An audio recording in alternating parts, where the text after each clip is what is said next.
जय श्री कृष्ण। आप सभी दोस्तों को 78 इंडिपेंडेंस डे की हार्दिक शुभकामनाएं। जैसा कि आप सभी को पता है, हमारा देश 15 अगस्त 1947 को आज़ाद हुआ था, शुक्रवार के दिन।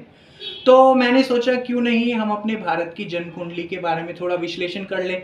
तो इसी श्रृंखला में आज मैं आपको भारत की जन्म कुंडली के बारे में थोड़े से तथ्य बताऊंगा ग्रहों के अनुसार, कि ग्रह उस समय कैसे थे जो हमें आज़ादी मिली। तो आइए जानते हैं कुंडली के माध्यम से। तो देखिए, कुंडली में जैसे कि आप देख रहे हैं 2 नंबर लिखा है, यानी कि वृषभ लगन। जो हमारे भारत आजाद हुआ तो वृषभ लगन था। लगन में हमारा राहु था। अब मैंने कल बताया था, आपको याद है, राहु के 7वें घर बाद केतु होता है, तो यहाँ पे केतु था। उसके बाद दूसरे घर में हमारा मंगल था, और तीसरे घर में सबसे बड़ा पराक्रम का घर बोलते हैं, इसमें 5 ग्रह थे। जी हाँ, चंद्र, सूर्य, बुध, शुक्र और शनि। इसी के साथ छठे घर में हमारा गुरु था। तो आप देख लीजिए, ये 7 ग्रह है। जैसे मैंने कल आपको बताया था कालसर्प योग का, तो हमारे भारत की कुंडली में भी एक तरह से कालसर्प योग का अनुभव देखा जा सकता है। तो मैं ग्रहों के माध्यम से बताऊंगा कि हमारे भारत की कुंडली में राहु जो था दूसरे नंबर के घर में था, जो कि उसकी सबसे उच्च की राशि मानी जाती है, शुक्र की। तो यानी कि राहु क्या बोलता है आज के समय में? राहु बोलता है परिवर्तन। राहु आकस्मिक हमें लाभ देता है।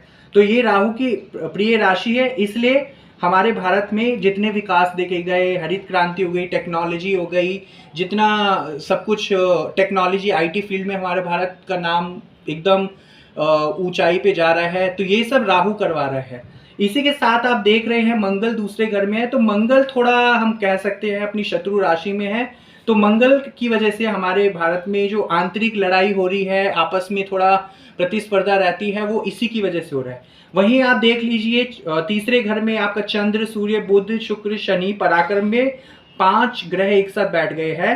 तो कहीं ना कहीं कभी अच्छा तो कभी बुरा ये चलता रहेगा, क्योंकि 5 ग्रह की जब अंतरदशा प्रत्यंतर दशा आएगी तो उसमें हमें वो उस तरह के प्रभाव देखने को मिलेंगे।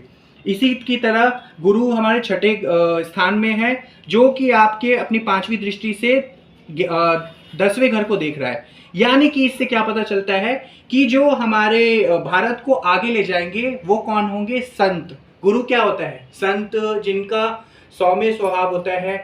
तो वो हमारे भारत को जगत गुरु बनाने में अग्रसर रहेंगे और वो आगे तक ले जाएंगे। इसमें मैं अपने नेताओं का भी नाम लूंगा, जैसे कि चंद्रशेखर आजाद, सुभाष चंद्र बोस, और जितने भी नेता हुए हमारे, लाल बहादुर शास्त्री, लाल बाल पाल, विपिन चंद्र पाल, ये सब ने, इनके अंदर कहीं ना कहीं नेता वाले गुण थे। और उसके साथ ही एक सात्विक जो होता है ना, गुरु जैसा, जो नेता गुरु के धर्म पे स्पिरिचुअल के द्वारा हमारे देश को ले जाए। विवेकानंद जी, इनको कैसे भूल सकते हैं?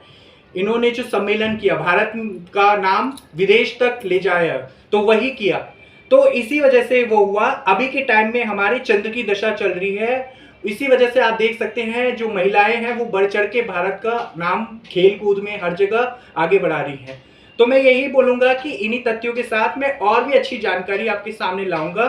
तो मेरी आप सबसे यही अनुरोध है कि मेरे चैनल को लाइक कीजिए, शेयर कीजिए, सब्सक्राइब कीजिए, और आप ज्ञान को ऐसे ही बांटते रहिए और सीखते रहिए। धन्यवाद।